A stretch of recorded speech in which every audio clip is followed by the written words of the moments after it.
السلام علیکم، چینل 51 کے ساتھ میں ہوں تنویر حسن۔ وفاقی کابینہ کا اجلاس وزیر اعظم شہباز شریف کی زیر صدارت منعقد ہوا۔ اجلاس میں 25 مئی کو P T I long march کے متعلق تفصیلی تبادلہ خیال کیا گیا۔ کابینہ نے عمران خان کے 25 مئی کے لانگ مارچ کو مسترد کرنے پر عوام کو مبارکباد دی۔ کابینہ نے کہا، میڈیا اور وزارت اطلاعات کی عوام کے لیے مسلح جتھوں اور ان کے اصل چہرے کے حقائق پر مبنی رپورٹنگ قابل ستائش ہے۔ وزیر اعظم نے کابینہ کو بتایا کہ انہوں نے وزارت داخلہ اور قانون نافذ کرنے والے اداروں کو ہدایت دی تھی کہ کسی بھی اہلکار کے پاس اسلحہ نہیں ہونا چاہیے۔ اسی پر وزیر داخلہ رانا ثناءاللہ نے بتایا کہ کسی بھی اہلکار کے پاس اسلحہ نہیں تھا۔ وفاقی کابینہ نے قانون نافذ کرنے والے تمام اہلکاروں کو اپنے فرائض بخوبی سر انجام دینے پر خراج تحسین پیش کیا۔ وزیر داخلہ رانا ثناءاللہ نے اجلاس کو باور کرایا کہ ریاست مخالف کوئی لانگ مارچ ہوا تو اس کے ساتھ سختی سے نمٹا جائے گا۔ اجلاس کے دوران جے یو آئی کے وزیر مذہبی امور مولانا اسد محمود نے قانون کی حکمرانی کو یقینی بنانے کا مطالبہ کیا۔ وفاقی کابینہ نے تحریک انصاف کے چیئرمین عمران خان کی جانب سے 25 مئی کے خونی مارچ کے اعلان اور پی ٹی آئی کے کارکنوں کی جانب سے اسلحہ اسلام آباد لانے کے بیان کا سختی کے ساتھ نوٹس لیا۔ وزیر اعظم شہباز شریف نے عمران خان کی جانب سے کارکنوں کے اسلحہ لانے کے اعتراف کی تحقیقات کے لیے 5 رکنی کمیٹی قائم کر دی۔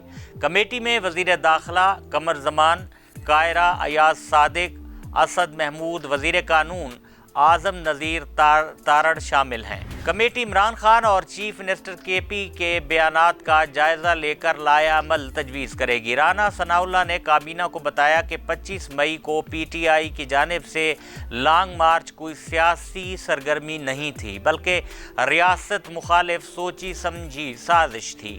خیبر پختونخوا کے وسائل کو بروئے کار لاتے ہوئے پی ٹی آئی نے ایک دن پہلے کے پی ہاؤس میں مسلح جتھوں کو جمع کیا۔ گلگت بلتستان کے وزیر اعلیٰ نے بھی پولیس پر حملہ کیا۔ رانا ثناءاللہ نے کہا، یہ کوئی سیاسی سرگرمی نہیں بلکہ واضح طور پر ریاست پر حملے کی کوشش تھی۔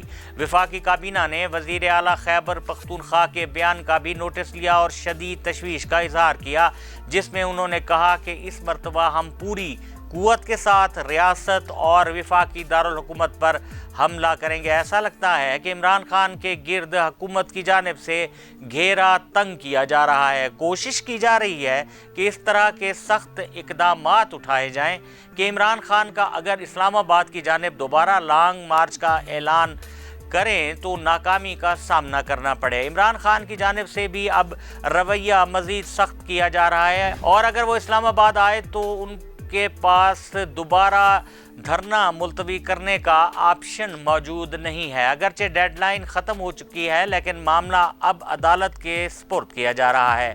ظاہر ہے کہ عدالت میں سماعت میں وقت لگے گا۔ ایسا لگتا ہے کہ عمران خان وقت لینا چاہتے ہیں۔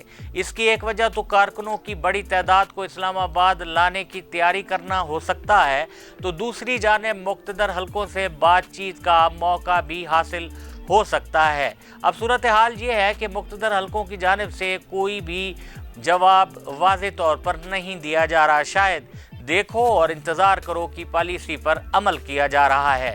عمران خان چاہتے ہیں کہ موجودہ حکومت کو وقت نہ دیا جائے اور یہ جلد سے جلد اپنے گھر چلی جائے تاکہ عوامی رد عمل کو وہ اپنے حق میں استعمال کر سکیں۔ لیکن دوسری جانب مسلم لیگ نون یہ چاہتی ہے کہ کچھ نہ کچھ عوام کو ریلیف دے کر انتخابات میں جایا جائے تاکہ عوام کو بتایا جائے کہ ہماری حکومت نے خراب معاشی حالات میں بھی عوام کو ریلیف دیا۔ عمران خان نے اسلحہ کی موجودگی سے متعلق بیان دے کر صورتحال کو اپنے لیے مزید خراب کر لیا ہے۔ ایسے موقع پر اس طرح کا غیر ذمہ دارانہ بیان نہیں دینا چاہیے تھا۔ ان کے اس بیان سے ان کے آئندہ کے لانگ مارچ کو نقصان ہو سکتا ہے۔